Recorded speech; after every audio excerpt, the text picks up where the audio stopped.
আসসালামু আলাইকুম রহমতুল্লাহি ওবারাকাতু। সুপ্রিয় শিক্ষার্থী বন্ধুরা, সবাই কেমন আছো? আশা করি তোমরা সবাই ভালো আছো। রবিবারে বাণিজ্যিক অর্থাৎ কমার্সের ফিনান্স এবং ব্যাংকিং পরীক্ষা। সবাইকে জানাই মাদার্স লাইট একাডেমি কোচিং সেন্টারের পক্ষ থেকে সবার জন্য শুভকামনা। আজকে আলোচনা করব ফিনান্স এবং ব্যাংকিং নিয়ে কিছু অধ্যায়, যে অধ্যায়গুলো পড়লে তুমি সহজেই শুধু এমসিকিউ অথবা সৃজনশীল সবগুলোই তুমি ভালো করতে পারবা। প্রথম অধ্যায়টি হচ্ছে দ্বিতীয় অধ্যায়, অর্থায়নের উৎস।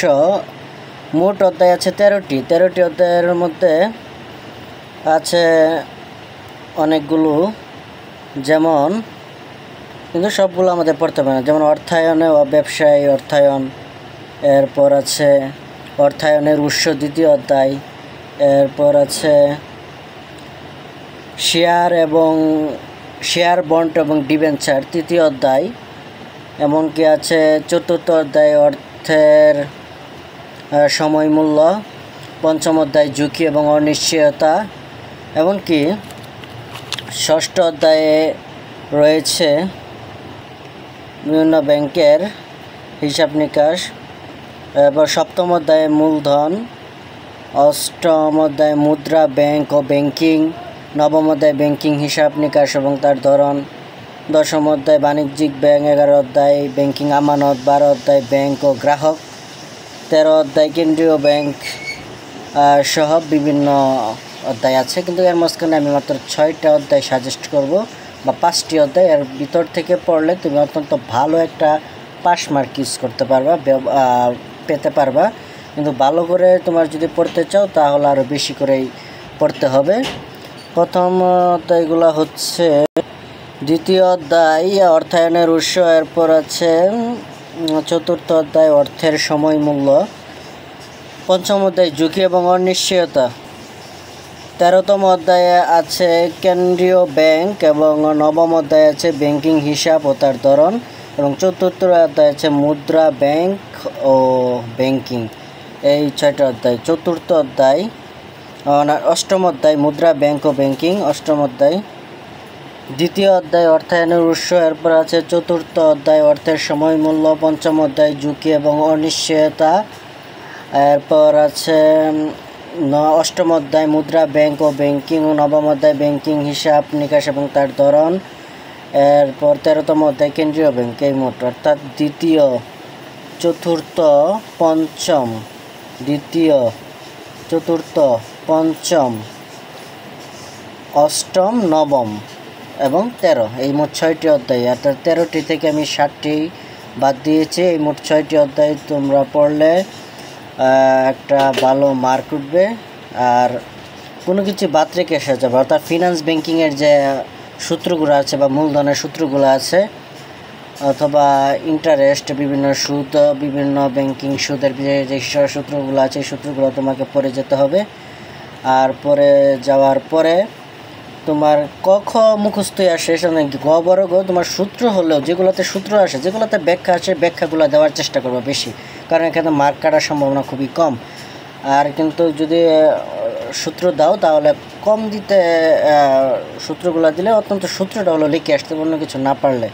অর্থাৎ ব্যাখ্যা পারলে বানিয়ে একটু ব্যাখ্যা দেওয়ার চেষ্টা করবা, উদ্দীপক থেকে বুঝে এটা কি গ্রাহকের কথা, আর ব্যাংকিং গ্রাহকের না ঝুঁকি অনিশ্চয়তা বোঝানো হয়েছে, না অর্থের সময় মূল্য, না অর্থায়নের কোন অর্থায়ন থেকে উৎস, কেন্দ্রীয় ব্যাংক কিংবা ব্যাংকিং হিসাব নিকাশ, কোন ব্যাংকিংয়ের হিসাব নিকাশ বলা হয়েছে, এগুলো একটু বুঝে সেখান থেকে আনসার করার চেষ্টা করবো। যদি এটা নাই পারো তাহলে যে অধ্যায়গুলো তুমি পরে এর মাধ্যমে ব্যাংকিং হিসাব নিকাশ থাকে এবং তার সেই সূত্রগুলো আছে, শেয়ার বন্ড, ডিবেঞ্চার, মূলধন, বাণিজ্যিক ব্যাংক, ব্যাংকিং আমানত, ব্যাংক ও গ্রাহক এবং তার কেন্দ্রীয় ব্যাংক, এরপর অর্থায়ন ও ব্যবসায় অর্থায়ন, শেয়ার বন্ড এবং ডিবেঞ্চার, এই অধ্যায়গুলো তোমরা দেখে যেতে পারো।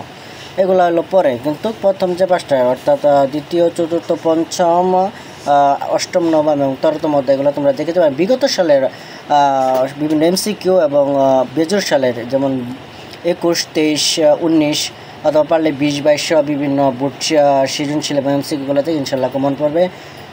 সবাইকে জানাই মাদার্স লাইট একাডেমির পক্ষ থেকে শুভকামনা এবং তুমি যতটুকু পারো ততটুকু লিখে আসার চেষ্টা করো। বাদ রেখে আসা যাবে না, অর্থাৎ তোমার ভালো একটা রেজাল্ট করতে হলে বাদ রেখে আসা যাবে না, তোমার ভালো রেজাল্ট করতে অবশ্যই লিখে আসতে হবে।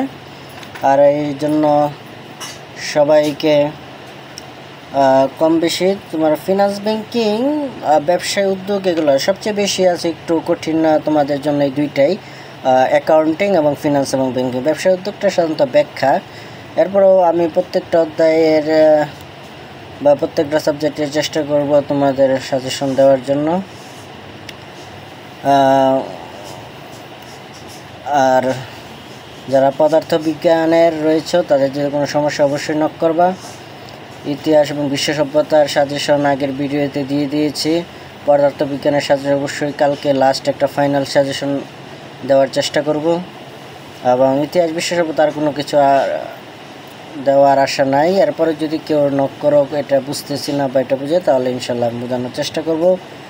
আর ব্যাংকিং এবং ফিনান্স ব্যাংকিং হিসাব নিকাশের পরে যদি তোমাদের কোনো অধ্যায় আরও যে অধ্যায়গুলো জানতে দরকার হয়, তোমরা বিভিন্ন সূচিপত্র বিভিন্ন বই ঘাটাঘাটি করবা, যেহেতু বিগত 2 বছর যাবত তোমরা করেছো। এরপরে যদি সমস্যা ইনশাল্লাহ আমি দেখব। সুতরাং কোনো অধ্যায় থেকে কোনো অধ্যায় গুরুত্বপূর্ণ, কিন্তু যে কেন্দ্রীয় ব্যাংক গ্রাহক, বিভিন্ন বাণিজ্যিক ব্যাংক, এই যে কোনো একটা ব্যাংক, প্রত্যেকটা ব্যাংকের তুমি ধারণা কনসেপ্ট নিয়ে যাবা। প্রত্যেকটা অধ্যায় তোমার কনসেপ্ট না নিয়ে গেলে হবে না, প্রত্যেকটা অধ্যায় অবশ্যই ধারণা নিয়ে যেতে হবে। এবং কতে 1 মার্ক, হতে 2 মার্ক, গতে 3 মার্ক এবং বড় গতে 4 মার্ক, এই মোট 4টি মার্ক থাকবে। 4টি মার্ক থাকার পরে তোমার বলা হবে 4টি মার্ক, 4, 3, 7, 2, 9 আর 1, 10, এই 10টি মার্ক। তোমাকে যদি তুমি কিছু কিছু করে লিখে আসো, তোমার কিন্তু 70 থেকে 23 যেহেতু পাস, তো তোমার পাস মার্কটা তোলা কোনো বিষয়ই না। তুমি একটা ভালো রেজাল্ট করতে পারবা, পাস মার্ক ওঠানো কোনো বিষয় না। তুমি একটা ভালো রেজাল্ট করতে পারবা, কোনো সমস্যা নাই। আর সবচেয়ে বড় কথা হচ্ছে তুমি যখন পরীক্ষা খাতায় মাথা ঠান্ডা রাখতে হবে এবং কোন অধ্যায় থেকে বলা হয়েছে সেটা তুমি আগে বোঝার চেষ্টা করতে হবে, চেষ্টা করে সে অনুযায়ী আগাইতে হবে। এবং যে ফিনান্স এবং ব্যাংকিংয়ের আমি মোট কয়টি অধ্যায় দিলাম, 6টি অধ্যায় সবচেয়ে বেশি হয়। 6টি অধ্যায় থেকে তোমার পড়লে কিন্তু ইনশাল্লাহ MCQ এবং CQ পড়লেই তুমি ভালো একটা পাস মার্ক উঠাইতে পারবা। এরপরে যদি আরও পড়তে চাও, তো বললাম পুরো বইও তুমি ধারণা নিয়ে যেতে পারো।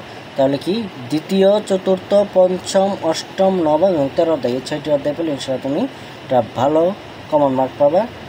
এবং সবাইকে ধন্যবাদ।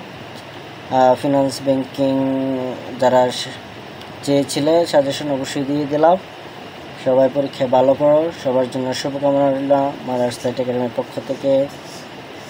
এই একাডেমি কোচিং সেন্টারের ডাইরেক্টর মোহাম্মদ কাউসার স্যার, BHA অনার্স গণিত, সহকারী শিক্ষক আছে চট্টগ্রাম স্কুল অ্যান্ড কলেজ। এটা আমার মায়ের প্রতিষ্ঠিত একটি কোচিং সেন্টার। আমার মা মোসাম্মদ রুমা আক্তার, যিনি 6 মাস আগে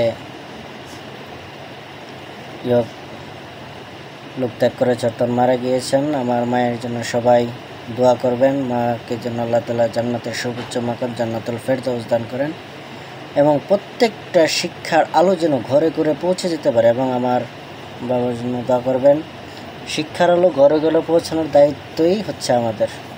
শিক্ষার আলো পৌঁছে যাক ঘরে ঘরে প্রত্যেকটা, অর্থাৎ education is big bone of a nation. শিক্ষাই জাতির মেরুদণ্ড। এডুকেশন এবং teacher is the builder of nation. আর শিক্ষক হলো জাতির কারিগর। তাই শিক্ষকের প্রতি ভালোবাসা এবং শিক্ষক পরোপকারী হওয়া প্রত্যেকটা জায়গায় অবশ্যই প্রয়োজন। সবাই সবার সহযোগিতা অবশ্যই প্রয়োজন। আজকে অত্যন্ত গরম পড়েছে, অবশ্যই আমার জন্য সবাই দোয়া করবেন।